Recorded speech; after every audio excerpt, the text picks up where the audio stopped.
Meu bom dia a todos vocês, meus queridos irmãos. Que a graça e a paz do Senhor esteja com você. Seja muito bem-vindo nesta manhã ao nosso estudo da nossa lição.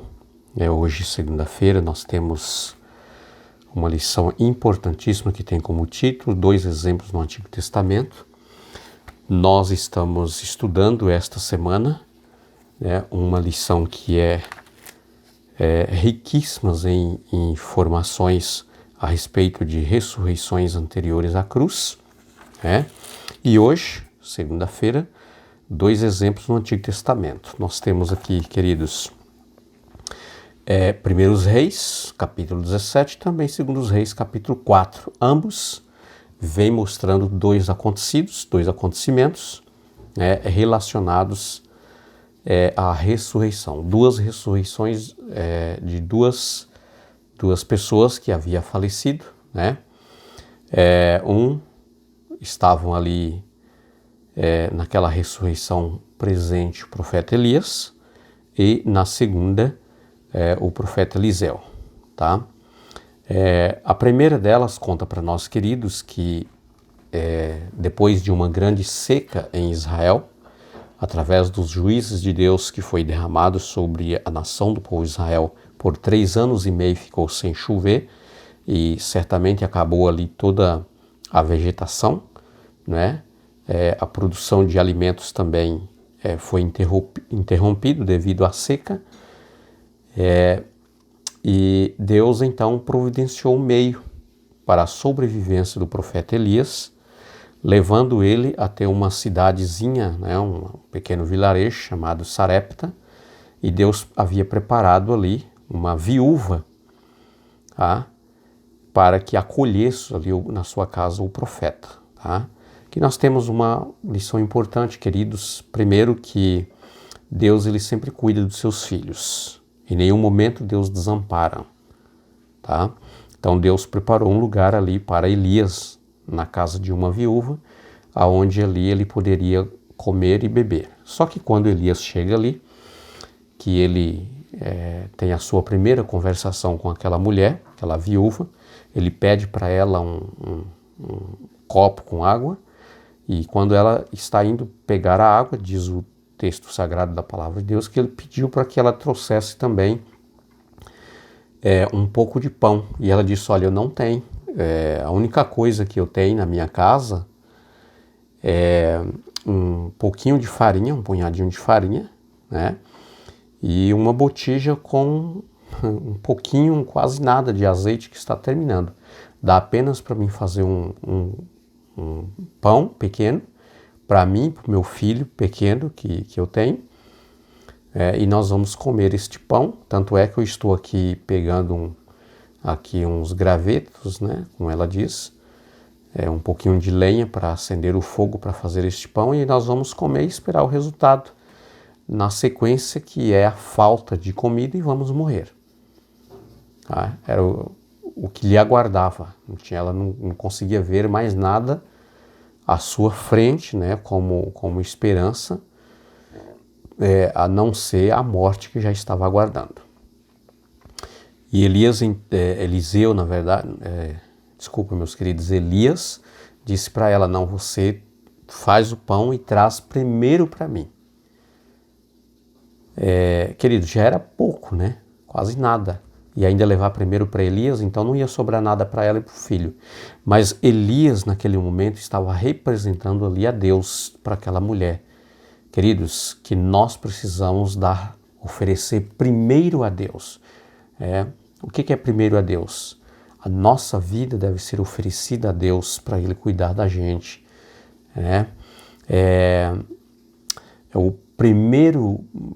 A primeira hora do dia devemos oferecer a Deus, buscar em primeiro o reino de Deus. Enfim, queridos, as primícias em tudo nós devemos ter aí essa humildade de reconhecimento que nós somos dependentes de Deus, precisamos oferecer primeiro para o nosso Deus, principalmente a nós mesmos. Oferecermos, entregarmos a nossa vida primeiro a Deus. Deus precisa ser o primeiro na nossa vida. Aquela mulher obedeceu à voz do profeta, que representava Deus naquele momento. E queridos, Deus bondosamente multiplicou tanto o pão como o azeite, que até que terminou a seca, não faltou pão e não faltou azeite para aquela mulher. Tá? Deus não deixou faltar nada para ela. Você pode ter certeza que quando nós colocamos a nossa vida em primeiro lugar nas mãos de Deus, buscamos em primeiro o reino de Deus, Deus está no controle de todas as coisas, Ele cuidará da sua vida. Isso é verídico, correto e certo. Você pode ter essa certeza. Deus não desampara nenhum dos seus filhos, tá? Bem, em um dado momento, queridos, não foi pelo problema da seca, pela falta de alimento, nada disso, Deus não deixou faltar naquela casa, mas aquele menino, ele teve um problema de saúde e se agravou e ele veio a falecer. E ela chamou então o profeta Elias, e diz o texto sagrado, queridos, que Elias foi até aquela casa e ele orou a Deus, suplicou a Deus, pediu a Deus para que Deus pudesse restituir a vida daquele menino. Aqui o texto na Bíblia, da linguagem que eu estudei, diz que ele pediu para que a alma daquele menino voltasse àquele menino. Dá-se a impressão, que a alma, ela desliga do corpo, ela sai do corpo, e então Elias pediu para que a alma voltasse, para que Deus restituísse a alma. Mas aqui no contexto, queridos, na verdade não é uma alma. Quando nós fomos criados, Deus soprou na narina do homem e ele passou a ser uma alma vivente. Então o pedido de Elias aqui é que Deus pudesse retornar o sopro que foi retirado daquele menino, para que ele se tornasse uma alma vivente outra vez. Tá? Esse é o contexto, para que Deus devolvesse para aquele menino o seu sopro, que aqui Elias usa. Na verdade, o tradutor aqui usou essa expressão da alma que deveria voltar, enquanto a Bíblia deixa claro para nós, não tem nenhuma contraversão, que o sopro de Deus, que voltando a um corpo que está sem vida, ele se torna novamente uma alma vivente. Nesse caso aqui, o menino ressuscitou e Elias entregou nos braços daquela mãe, nas mãos daquela mãe, um menino ressurreto. Tá? Queridos, há tantas lições que nós precisamos tirar desses dois episódios aqui para nós.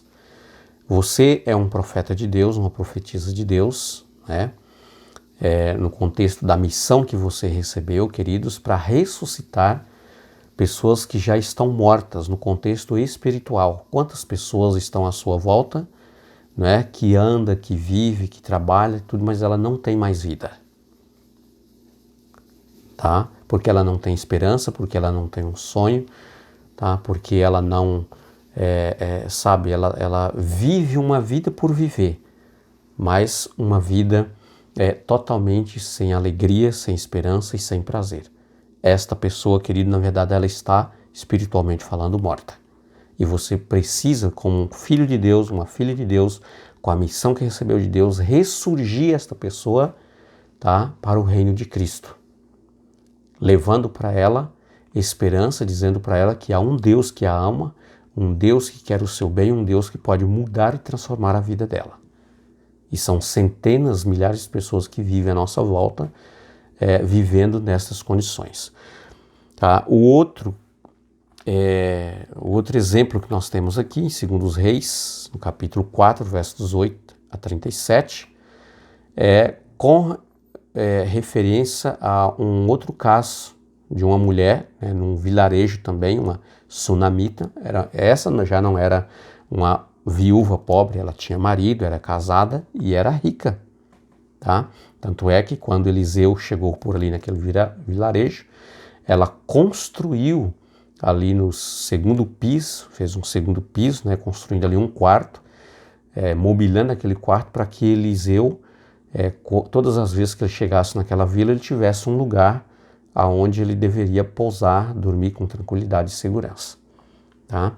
Também ela tinha um filho, que na verdade esse filho foi o profeta Eliseu, que orou a Deus, pediu para que Deus alegrasse ainda mais a vida daquela família, dando um filho para eles, e Deus assim respondeu à sua oração. Esse filho, queridos, um dia, né, ele começou com uma dor de cabeça, um problema na cabeça, né, ele estava com o pai estava fazendo uma colheita, e de repente ele queixou de uma dor de cabeça, e o pai pediu para que um dos seus empregados, seus servos que estavam ali com ele, levasse o filho para casa, para que a mãe fosse cuidando dele, para que ele recuperasse. Mas só que aquele problema que ele sentiu, aquela dor de cabeça insuportável, levou aquela criança, aquele menino à falência, tá? Ele morreu. Ela também, queridos, foi até ao encontro ali no Monte Carmelo, ela sabia que Eliseu estava ali, e ela foi até lá, né, chamar Eliseu para que Eliseu fosse à sua casa, tá? E diz aqui o texto sagrado que Eliseu, ele, quando chegou, ele levou o menino para o seu quarto e deitou sobre aquele menino, colocando ali o rosto sobre o rosto dele, né, a boca sobre a boca dele, os olhos sobre os olhos dele, enfim. Eliseu, ele orou a Deus, pediu a Deus para que Deus restituísse a vida daquele menino, tá? Nós temos aqui uma aparência exatamente como quando Deus criou Adão, né, que estava ali aquele grande homem, porém sem vida, né, moldado, Deus o moldou ali do barro, né, aquele grande boneco, né, que não tinha vida, vamos dizer assim, e Deus então, ele também se estendeu sobre Adão, né, ajoelhou diante dele e soprou na sua narina e ele passou a ser uma alma vivente, tá? Eliseu usou também esse mesmo formato aqui, tá? Só que Eliseu não tinha vida de si mesmo para transmitir para aquele menino.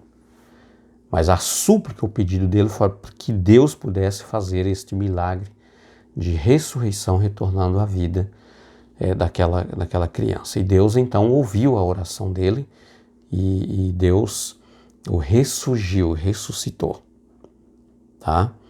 E ele devolveu aquele menino com vida para a sua mãe, trazendo novamente alegria. Queridos, esses dois exemplos aqui tão importantes que nós estamos tendo aqui no Antigo Testamento, tá? Vem mostrando para nós que o plano de Deus, queridos, para a ressurreição, quer dizer, a morte não tem, na verdade, a palavra final, tá? A morte, ela foi vencida, embora ela continue sendo o nosso maior inimigo, né? Ninguém gosta da morte, suporta a morte, todos nós entristecemos, choramos, né, pela morte de um ente querido, uma pessoa tão amada, querida, que a gente tem ali no nosso convívio por tanto tempo, depois, né, é separado pela morte, a gente tem uma dor horrível, né? Mas a palavra de Deus vem mostrando para nós que a morte não tem a palavra final, tá? Deus tem o remédio para resolver o problema da morte, que é por meio do sacrifício de Cristo e a ressurreição de Cristo, tá? Então nós podemos ter esta absoluta certeza, tá, que através do poder de Deus, os nossos entes queridos que foram, eles voltarão outra vez. A morte não, como eu disse, não tem a palavra final, tá? A morte já foi vencida por Cristo Jesus, tá? Cristo é o doador da vida, o dono da vida, a essência da vida, ele tem a vida em si, tá? Ele é a vida. Quem tem o Filho de Deus tem a vida, Jesus diz. Se crer em mim, ainda que morra, viverá. Então esta é uma certeza absoluta que nós temos um Deus todo-poderoso, né? Que do nada, como foi no começo, no Gênesis, né? Ali Adão que foi criado por Deus, moldado do barro, e recebeu o sopro, né, da boca de Deus sobre as suas narinas, e ele passou a ser uma alma vivente, passou a ser uma pessoa com vida, tá? Esse Deus poderoso, ele pode fazer, queridos, do nada, tudo voltar como era a origem. Então, os nossos entes queridos, tá, voltarão, serão ressuscitados. Queridos, aqui eu quero terminar, né, dizendo para vocês o seguinte, como eu falei um pouco no começo. Nós recebemos uma missão de Deus. A missão de Deus é conduzir pessoas do reino das trevas para o reino da luz. E desta forma, queridos, você está ressurgindo tantas pessoas que estão sem vida, né? Pessoas que estão realmente mortas espiritualmente. Por quê que elas estão mortas? Porque elas já não têm mais no seu coração uma esperança. Tem tantas pessoas que não sabem de onde ela veio, nem tampouco por que ela está aqui, tá? Quer dizer, ela não tem a alegria e o prazer da vida. Tem tantas pessoas que já perdeu totalmente, queridos, a esperança e não tem mais uma perspectiva de vida, sonhos, crescimento. E estas pessoas, infelizmente, estão mortas. E nós fomos chamados para ressurgir essas pessoas, levando-os para ela um Deus que pode fazer tudo, mudar a vida destas pessoas para melhor. Então que Deus te abençoe, que você realmente seja esse profeta, essa profetisa usada por Deus para ajudar outras pessoas, tá, a se levantar de onde elas estão, tá, da sua morte espiritual e reviver para viver uma vida de felicidade, de alegria com Deus e esperar a vida eterna em Cristo Jesus. Tenha um ótimo dia, fique com Deus. Eu desejo para você que realmente você seja essa pessoa usada pelo Espírito de Deus. Até logo. Amém.